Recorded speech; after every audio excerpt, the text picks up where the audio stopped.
మా latest videos కోసం మా ఈ తెలుగు న్యూస్ ఛానల్ సబ్స్క్రైబ్ చేసి గంట సింబల్ యాక్టివేట్ చేసుకోండి. నమస్తే, తెలుగు న్యూ ప్రేక్షకులకు స్వాగతం. ఈ వీడియోలో మార్గశిర పాడ్యమి రోజు ఏ విధంగా పూజ చేయాలో తెలుసుకుందాం. కార్తీక మాసం మొత్తం దీపారాధన చేయటం ఒక ఎత్తు అయితే, మార్గశిర శుద్ధ పాడ్యమి రోజు దీపారాధన చేయటం మరొక ఎత్తు. దాని ఫలితం కూడా అంతే అద్భుతంగా ఉంటుంది. కార్తీక మాసం మొత్తం అన్ని రోజులు దీపారాధన చేయలేని వారు ఈ ఒక్కరోజు తులసి కోట వద్ద దీపం ఉంచిన లేదా నీటిలో దీపాలను వదిలిన ఆ నెల రోజులు పూజ చేసిన ఫలితం వస్తుంది. అయితే ఈరోజు ఏ విధంగా పూజ చేయాలో ఇప్పుడు మనం తెలుసుకుందాం. పాడ్యమి రోజు బ్రహ్మ ముహూర్త కాలంలో నిద్రలేచి ముందుగా ఇంటిని శుభ్రం చేసి తలస్నానం చేసి శుచి అయిన వస్త్రాలను ధరించి ఆకాశంలో ఉన్న కృతికా నక్షత్రాలను దర్శనం చేసుకొని ఆ తరువాత తులసి కోట వద్ద శుభ్రం చేసి ముగ్గు వేసి పూజకు కావలసిన సామాగ్రి సిద్ధం చేసుకోవాలి. పసుపు, కుంకుమ, గంధం, అక్షింతలు, ఆవు నెయ్యి లేదా నువ్వుల నూనె, అరటి డొప్పలు, 31 వత్తులు, పువ్వులు, కొబ్బరికాయ, అరటిపళ్ళు, తమలపాకులు, పానకం, చలిమిడి, వడపప్పు సిద్ధం చేసుకోవాలి. తులసి కోట వద్ద పద్మం, శంకు, విష్ణు చక్రాల ముగ్గులు వేసుకోవాలి.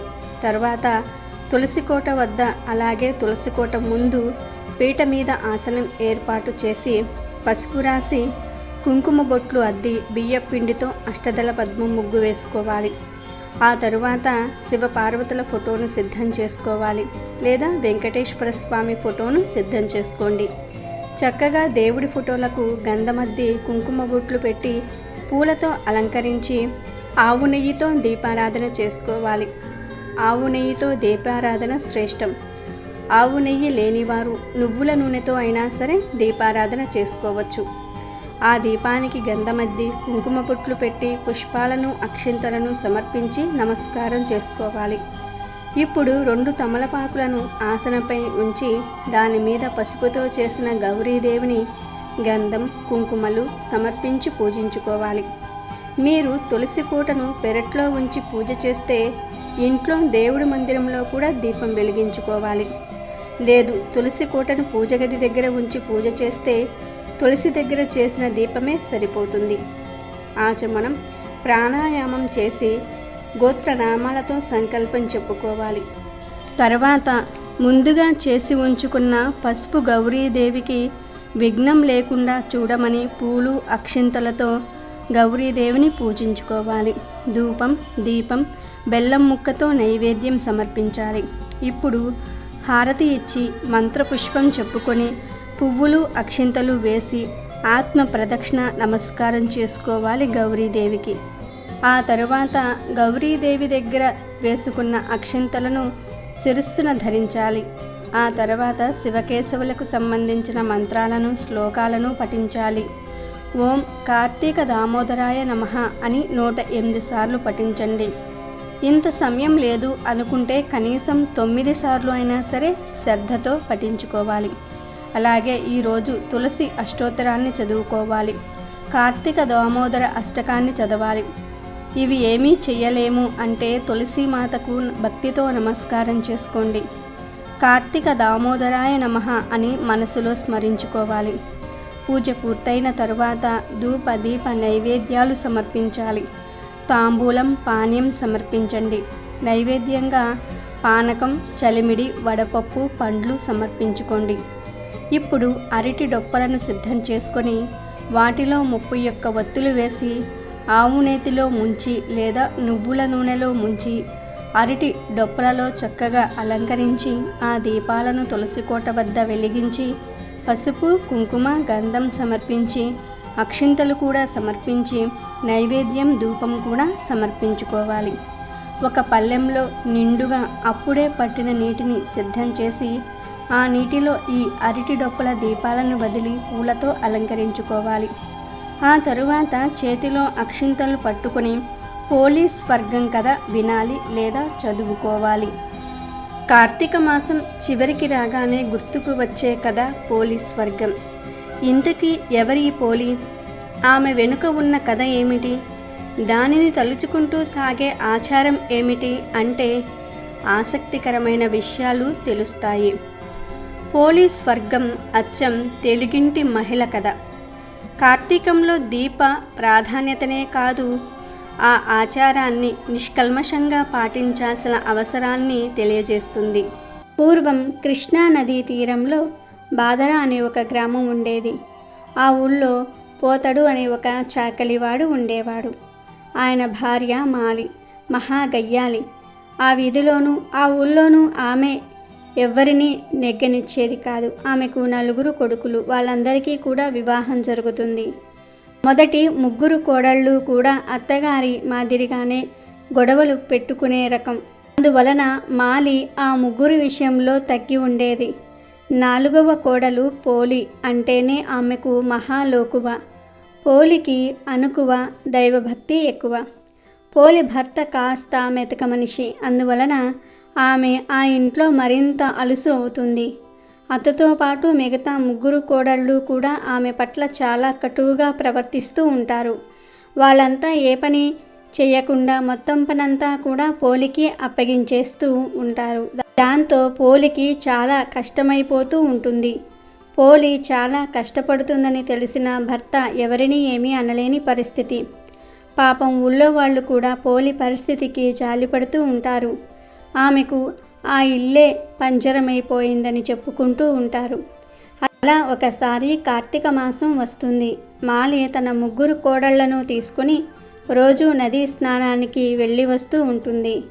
అక్కడ వారు దీపాలను వెలిగించి వస్తూ ఉంటారు. పోలిని ఇంటి దగ్గరే ఉంటూ పనులన్నీ చూసుకోమని చెప్తూ ఉంటారు. పోలి ఇంటి పనులతో సతమతమవుతూ ఉంటుంది. అయితే ఇన్ని రోజుల పాటు మాలి వాళ్ళు నదీ స్నానానికి వెళ్ళినా వాళ్లకు భగవంతుడిపై దృష్టి నిలవదు. ఇంటి దగ్గర పోలి పాలు తాగేస్తుందేమో, దొంగతనంగా పెరుగు అమ్మేస్తుందేమో, కార్తీక మాసం పూజ చేసేస్తుందేమో అని ఆమె గురించే ఆలోచన చేస్తూ ఉంటారు. పోలి మాత్రం మనసులో దైవానికి తన ఆవేదన చెప్పుకుంటుంది. కార్తీక మాసంలో నదీ స్నానం కాదు కదా, పూజ చేసుకోవడానికి కూడా పోలికి సమయం కుదరటం లేదు. ఆమెకు అత్త మరియు తోడికోడళ్ళు కలిసి ఎప్పుడు చూసినా ఏదో ఒక పని చెప్తూ ఉన్నారు. దాంతో తీరిక ఉండటం లేదు అని పోలి బాధపడుతుంది. తన వంటి దురదృష్టవంతురాలు ఉండకూడదని అనుకుంటుంది. అలా కార్తీక మాసం చివరికి వచ్చేస్తుంది. ఎప్పటిలాగే పోలికి పనులు అప్పచెప్పి అత్త మరియు మిగిలిన 3 కోడళ్ళు నదీ స్నానానికి వెళ్తారు. పోలి దీపం పెట్టేస్తుందేమోనని ఆలోచించి ఇంట్లో నూనె వత్తులు ఏమీ మిగిల్చరు. కానీ పోలి మాత్రం ఎలాగైనా సరే కార్తీక మాసంలో దీపం వెలిగించాలనే పట్టుదలతో కుండలోని నీటితో స్నానం చేస్తుంది. చిరిగినదే అయినా వాటిల్లో కాస్త మంచిదైన వస్త్రం ధరిస్తుంది. ఒక గుడ్డ పీలికను ఒత్తిగా చేసి కవ్వానికి అంటిన వెన్నను తీసి దీపం వెలిగించి భగవంతుడికి నమస్కరించుకుంటుంది. అత్తవారింట అనేక కష్టాలు పడుతూ కూడా తన నామాన్ని స్మరించిన పోలి, తనను పూజించడానికి సమయం లేదని ఆవేదన చెందిన పోలి, ఎలాగైనా సరే కార్తీక దీపాన్ని వెలిగించాలని ఆరాటపడిన పోలి నిజంగా ఆమె గొప్ప భక్తురాలు అని విష్ణుమూర్తి అనుకుంటాడు. వెంటనే తన సేవకుడైన సులీడుని పిలిచి పోలిని దివ్య విమానంలో వైకుంఠానికి తీసుకురమ్మని చెప్పి పంపిస్తాడు. దాంతో క్షణాల్లో సులీలుడు పోలి ఇంటికి చేరుకుంటాడు. ఒక దివ్య విమానం తన వాకిట్లో నిలవటము, అందులో నుంచి ఒక దివ్య పురుషుడు దిగి రావడాన్ని పోలి ఆశ్చర్యంగా చూస్తుంది. అప్పుడు సుశీలుడు పోలి దగ్గరకు వచ్చి, అమ్మ, నేను వైకుంఠం నుంచి వచ్చిన విష్ణుమూర్తి సేవకుడను అని చెప్తాడు. ఆమె భక్తికి మెచ్చిన విష్ణుమూర్తి ఆమెను దివ్య విమానంలో వైకుంఠానికి తీసుకురమ్మని తనను పంపించాడని అంటాడు. ఆ మాటలను పోలి నమ్మలేకపోతుంది. ఆమెలో ఆనందాశ్చర్యాలు చోటు చేసుకుంటాయి. ఎలాగో ఆశ్చర్యం నుండి బయటపడి పోలి విమానం ఎక్కడానికి సిద్ధమవుతుంది. దివ్య విమానాన్ని పోలి ఎక్కుతూ ఉండగా ఆమె అత్త, తోడి కోడళ్ళు ఇంటికి తిరిగి వస్తూ దూరం నుంచే ఆ దృశ్యాన్ని చూస్తారు. విషయం ఏమిటనేది వాళ్లకు అర్థమైపోతుంది. పోలి స్వర్గానికి వెళ్తోంది. తాను కూడా ఎలాగైనా సరే స్వర్గానికి వెళ్ళాలి అనే ఉద్దేశంతో మాలి పరిగెత్తుకు వచ్చి పోలి పాదం పట్టుకుంటుంది. మాలి పాదాన్ని పెద్ద కోడలు, ఆమె పాదాన్ని తరువాత కోడలు, ఇలా అంతా ఒకరి పాదాలు ఒకరు పట్టుకొని గాల్లో వేలాడుతూ ఉంటారు. అప్పుడు సుశీలుడు, ఇది విష్ణుమూర్తి అనుగ్రహంతో మాత్రమే అడుగు పెట్టగలిగే దివ్య విమానం. ఎంతో పుణ్యం చేసుకుంటేనే తప్ప ఎవరికీ ప్రవేశం ఉండదు. అందువలన పోలి పాదాలను వదలండి. మీరు చేసిన పాపాలకు నరకమే శరణ్యం.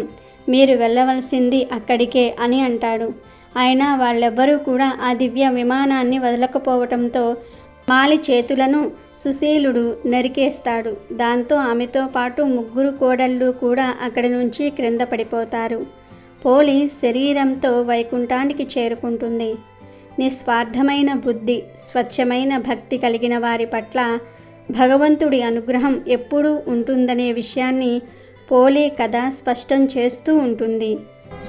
ఈ నేపథ్యంలో తెలుగునాట మహిళలంతా పోలిని తలుచుకుంటూ అమావాస్య రోజు ఉదయాన్నే అరటి డొప్పలలో వత్తులను వెలిగించి నీటిలో వదులుతారు. ఇలా వదిలిన అరటి దీపాలను చూస్తూ పోలిని తలుచుకుంటూ ఉంటారు. కార్తీక మాసంలో ఏ రోజు దీపాన్ని వెలిగించలేకపోయినా ఈ రోజున 30 వత్తులతో దీపం వెలిగించి నీటిలో వదిలితే ఆ మాసమంతా దీపారాధన చేసిన పుణ్యం వస్తుంది. వీలైతే ఈ రోజున బ్రాహ్మణులకు దీపాన్ని లేదా స్వయం పాకాన్ని దానం చేస్తారు. తెలుగువారు ఇటు పోలిని అటు దీపాన్ని కూడా శ్రీ మహాలక్ష్మి రూపంగా భావిస్తూ ఉంటారు. కాబట్టి చాలామంది ఈ పోలి దీపాలను అమావాస్య రోజున కాకుండా మర్నాడు వచ్చే పాడ్యమి రోజున వెలిగిస్తూ ఉంటారు. అందుకే దీన్ని పోలి పాడ్యమి అంటారు. ఇది పోలి స్వర్గం వివరం. కార్తీకంలో దీపాలను వెలిగిస్తే బొందితో స్వర్గానికి చేరుకుంటామా లేదా అన్న మాట అట్టుంచితే, ఆచారాన్ని పాటించాలన్న మనసు ఉన్నప్పుడు మార్గం దానంతటా అదే కనిపిస్తుందని చెప్పటం ఈ కథలోని ఆంతర్యం. భగవంతుని కొలవడానికి కావలసిందే శ్రద్ధ, కానీ ఆడంబరం కాదు. అన్నిటికీ మించి అహంకారంతో సాగే పూజలు ఎందుకు కొరకానివని ఈ కథ హెచ్చరిస్తుంది. అత్తా కోడళ్ల మధ్య సఖ్యత ఉండాలన్న నీతిని బోధిస్తుంది. అందుకే కార్తీక మాసంలో ప్రతి తెలుగు ఇంట్లో కూడా పోలి స్వర్గ కథ వినిపిస్తూనే ఉంటుంది. ఈ కథ పూర్తయిన తరువాత పోలి దీపాల వద్ద ఉన్న నీటిని మన శిరస్సుపై చల్లుకోవాలి. కుటుంబంలో అందరిపై చల్లాలి. కొబ్బరికాయ కొట్టి దీపాలను నైవేద్యంగా చూపించి హారతి ఇవ్వాలి. కార్తీక మాసంలో చేసిన పూజకు లోపం ఉన్నా నా భక్తి శ్రద్ధలకు ఎలాంటి లోపం లేదని పోలికి విన్నవించి కుటుంబాన్ని చల్లగా చూడమని పూజను ముగించాలి.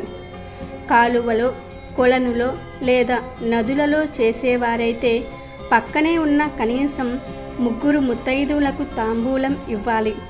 ఇంట్లో చేస్తే పూజంతా పూర్తయిపోయిన తర్వాత 3 లేదా 5 ముత్తైదువులను పిలిచి భోజనం పెట్టి తాంబూలం ఇవ్వాలి. భోజనం పెట్టలేను అంటే తాంబూలమైనా సరే ఇవ్వవచ్చు.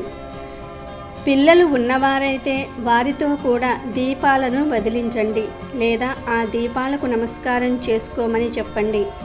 ముఖ్యంగా పెళ్లి కాని కన్నె పిల్లలు తప్పక ఈ దీపాలను వెలిగించుకోవాలి.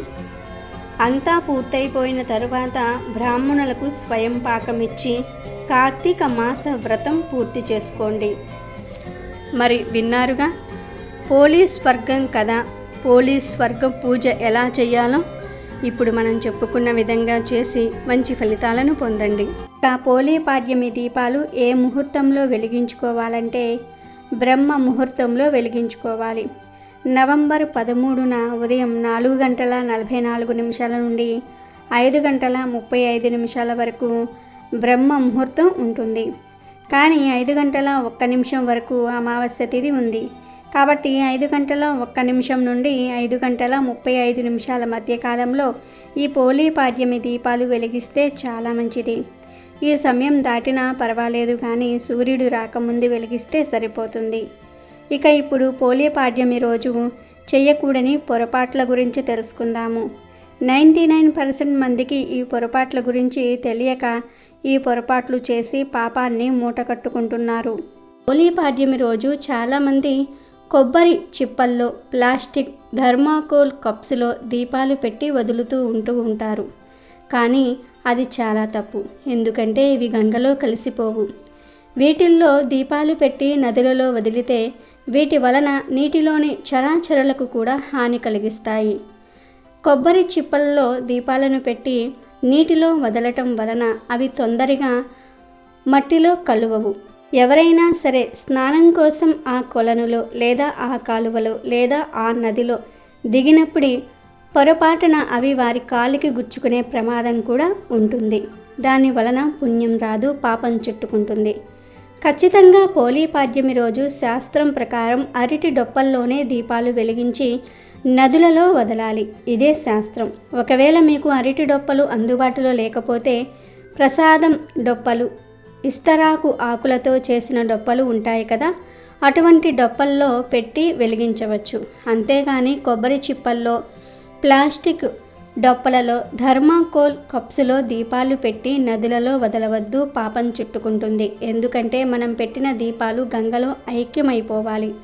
అప్పుడే ఫలితం కలుగుతుంది. అరటి డొప్పల్లో దీపాలు వదిలితే ఆ అరటి డొప్పలు కిందికి వెళ్ళి మెత్తగా మారిపోతాయి. ఆ అరటి డొప్పలను చేపలు తినేస్తాయి.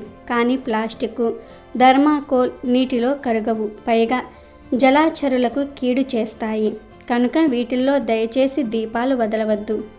ముఖ్యంగా కొబ్బరి చిప్పల్లో దీపాలను వదలవద్దు. అవి అక్కడ స్నానం చేసే జనాలకు గుచ్చుకొని ప్రమాదం జరిగే అవకాశం ఉంటుంది. కాబట్టి ఈ పొరపాట్లు చేయవద్దు. అలాగే పోలీపాడ్యమి రోజు నెలసరిలో ఉన్న ఆడవారు పొరపాటున కూడా నది దగ్గరకు వెళ్ళి కానీ లేదా ఇంటి వద్ద కానీ నీటిలో దీపాలు వదలకూడదు. అలా చేస్తే పాపం కలుగుతుంది. పోలీపాడ్యమికి నెలసరిలో ఉన్న ఆడవారు దీపాలు వదలవద్దు. దీపాలు వదలలేకపోయామని మీరేమీ బాధపడకండి. నెలసరిలో ఉన్న ఆడవారు మనస్ఫూర్తిగా పోలీపాడ్యమి రోజు మనసులో దైవాన్ని స్మరించుకోండి చాలు. ఎందుకంటే భక్తి ముఖ్యం. హంగులు, ఆర్భాటాలు అవసరం లేదు. పోలీ స్వర్గం కథ ద్వారా తెలుసుకోవలసిన విషయం ఇదే. చాలామంది 4వ రోజు వెలిగించవచ్చునని లేదా 5వ రోజు స్నానం అయిపోయింది వెలిగించుకోవచ్చు అని అనుకుంటూ ఉంటారు. కానీ ఈ పొరపాట్లు చేయవద్దు. మనం ఏ పూజ అయినా సరే 5 రోజులు స్నానం అయిపోయిన తర్వాత 6వ రోజు నుంచి మాత్రమే మనం పూజలను చేసుకోవాలని శాస్త్రాలు చెప్తూ ఉన్నాయి. కాబట్టి పోలీపాడ్యమి రోజు నెలసరిలో ఉన్న ఆడవారు పొరపాటున కూడా దీపాలు వదలవద్దు. ఈ పోలీపాడ్యమి రోజు ఉపవాసం ఉండాల్సిన అవసరం లేదు. కానీ ఆడవారు ఈరోజు తెల్లవారుజామున నిద్రలేస్తారు కనుక మధ్యాహ్నం కాసేపు నిద్రపోతూ ఉంటారు. కానీ ఈరోజు మధ్యాహ్నం ఎట్టి పరిస్థితుల్లోనూ నిద్రపోకూడదు. అలా నిద్రిస్తే మీరు చేసిన పూజకు ఫలితం రాదు. అదేవిధంగా పోలీపాడ్యమితో కార్తీక మాసం పూర్తయ్యి మార్గశిర మాసం ప్రారంభమవుతుంది. కనుక చాలామంది పోలీపాడ్యమి రోజు మాంసాహారం తింటారు.